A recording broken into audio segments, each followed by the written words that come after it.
Now the people at Temgo sent me this beautiful 300 amp hour battery, and it's a pretty cool battery. If you're thinking about adding one to your home system or to your RV, maybe think about this one because it has a few features that some other batteries might not have. One of them is that there's an LCD screen on the top that you can monitor what's happening inside the battery. You can also monitor it using an app. And perhaps the most important feature on a day like today is it has a self-heating feature. So we're going to go over the battery, we're going to test that self-heating feature, see if it actually works. So stay tuned, let's get into it. So this battery is a big boy at 300 amps or 3840 watt hours. And I'll put the dimensions on the screen. It weighs about 65 pounds. You know, that is a pretty heavy battery. But you know what? It's a perfect time to illustrate why lead acid batteries are a thing of the past. For most of us, actually, we should be thinking about swapping out our RV batteries for lithium iron phosphate batteries, and I'll show you why. Remember, this is 300 amp hours, 65 pounds. Our kids just recently bought an RV, shiny RV. It's sitting in our driveway. This is the battery that was included with their RV. It's a regular lead acid battery. It's 50 amp hours, and I'm sure it's very low quality. So at 50 amp hours, you would need 6 of these to add up to the same power of this one, right? This battery, you can fully discharge to 0% thousands of times, over 5,000 times, and you won't affect the performance of it at all. This one, though, you can't discharge below 50%. If you do, you're going to damage the battery. So that 300 amp hour that you get with 6 of these really only is 150 amp hours of usable power, right? So it becomes way worse than that. 6 of these weighs about 288 pounds. So it's way worse when you have to add 12 of these to make up for the capacity of this one lithium iron phosphate battery. 12 of these, what would that be? 572 pounds? A crazy number anyway. I'll put it on the screen. My math is weak. But you would need 12 of these to match up the power capacity of this one. So unless you have a very specific reason for this kind of technology, lead acid or AGM or whatever, this is the one you should be looking for in the future when you need to swap out your RV batteries. So really nice to have this LCD screen included if you're the type of person who doesn't want to bother with an app or you don't have a battery monitoring system in your RV. This is a great way to take a quick look and keep track of what's going on in your battery. Right now we're at 52%. It's in standby mode. As you can see, it tells you different things like current, how much voltage is in the battery, things like that. It says we can run this for 999 hours and 12 minutes before it's empty. You go to the second screen, more information, tells you whether your charging system is on, things like that. Talks about the BMS. And you go to the third screen that tells you the voltage in each individual cell. And as you can see, they're actually very well balanced. Auto balancing, of course. So it's nice to have this built in.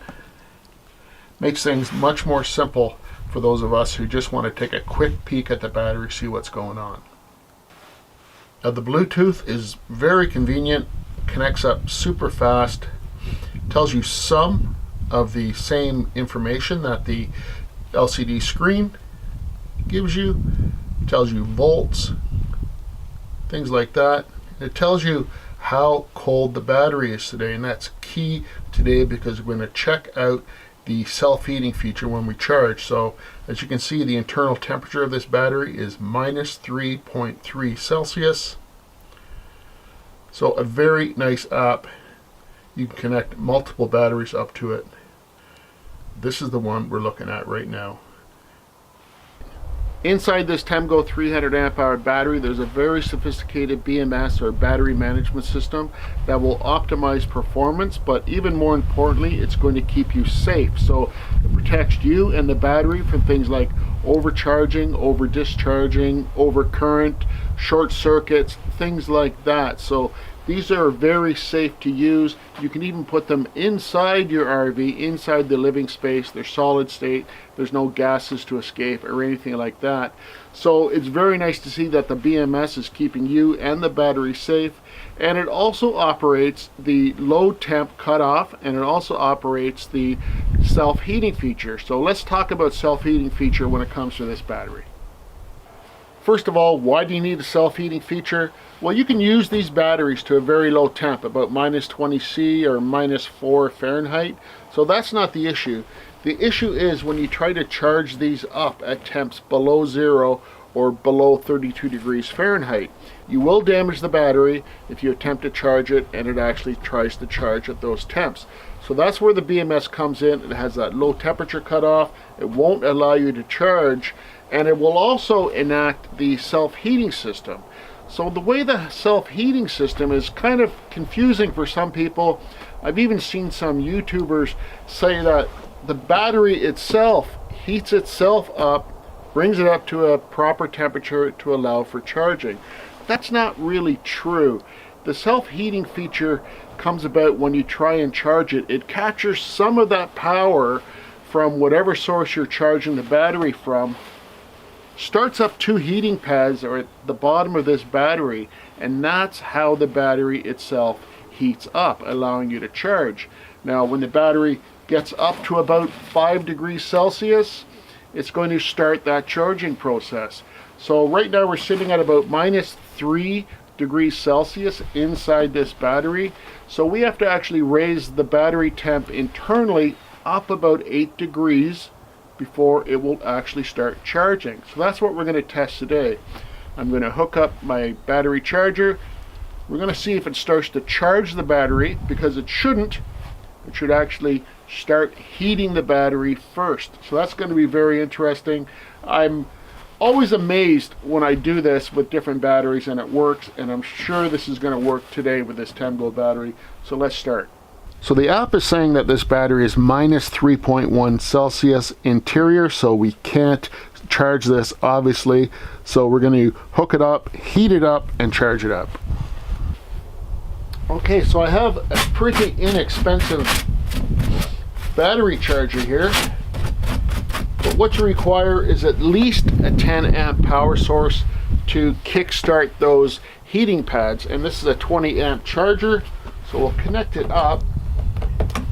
Once I connect it up, I'll take you in closely and we'll look at that LCD screen, see if the battery's charging. We'll take a look at the app, see if the battery's charging, because we do not want the battery to start charging yet.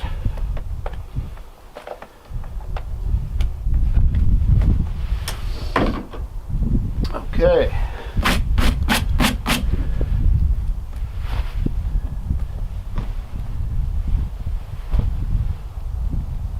The battery is not charging, which is good to see. But there is some power coming out of that battery charger. The battery's still in standby. Let's take a close look. So here we go. The battery charger is running obviously, but the battery is not charging. We're still in standby. So what's happening is the heating pads are being heated up and we're bringing the battery up to temperature. Let's check out that app and we can actually see that happening. So if you remember, we were below 3 degrees Celsius when we started this test, and now we're sitting at 2.8 degrees Celsius. So internally it is rising in temperature, and I'm telling you something, it's not getting any warmer out here. So those heating pads are really doing the job. It's going to take quite a while for that to heat up to 4 or 5 degrees Celsius, and only then will it start to charge. 2.7. Obviously this is going to take some time to raise the temperature of this battery up to a point where we can charge it. I'm going to keep track of it here using the app. Right now we're sitting at 2.4 degrees Celsius. So it is coming up slowly. I'll come back when we get close to the operating temperature where we can charge, and we'll show it kicking over to a charge state. So let's try something here. Let's take a few measurement readings, because the heating pads are in the bottom of the battery, right? So let's take a reading at the top. 33 degrees Fahrenheit. The side, 28. Let's take a reading on the bottom.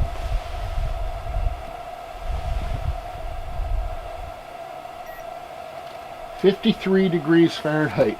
So 53 degrees Fahrenheit down here. It was about 30 up top, I think. About 34. So that shows the heating pads have kicked in and we're heating things up inside.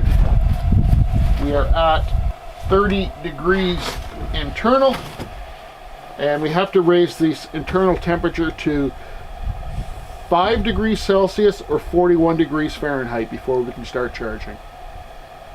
All right, success. We're charging now. I'll bring you in, you can take a look at the LCD screen, but we're at about 42 degrees now. Perfect time for this thing to start charging up. We were at 52%. We're still at 52%, but we are starting to charge now. That's awesome. So that self-heating feature did work as it's supposed to.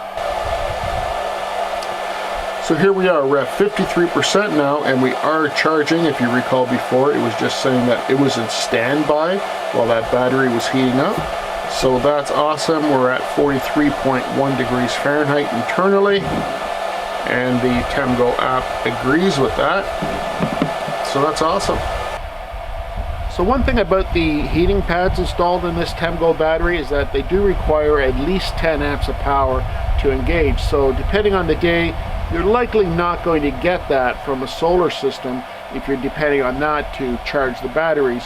You'd have to be on shore power as I am right now. This is only a 20 amp charger. So what happened was when it was heating up the battery, 10 amps of the power was taken off that just to heat up the battery. When the battery is heated up, a full 20 amps were used to charge the Temgo battery, which it's doing now. So thanks for stopping by. I do appreciate it, and I'm glad we had a nice cold day so I could demonstrate the self-heating feature of this battery. You know, lithium iron phosphates have been a real game changer for us when it comes to our RV, and I know that word is overused, but with the BMS installed on this, it does all the thinking and the work for you. You can discharge these right down to zero, charge them right back up again. You don't have to worry about them and babysit them like you did when you were using lead acid batteries. At least me anyway. I was always over discharging them and damaging them, and they were not there when I needed them. But lithium iron phosphate batteries have been excellent for me. And this one from Temgo I really love because it has that LCD screen and of course that self-heating feature and the app. So I'm going to leave a link to Temgo. Check them out if you need to put new batteries in your RV, if you're setting up a home system. Really solid battery. Thanks for watching, everybody. Do appreciate it. Bye for now.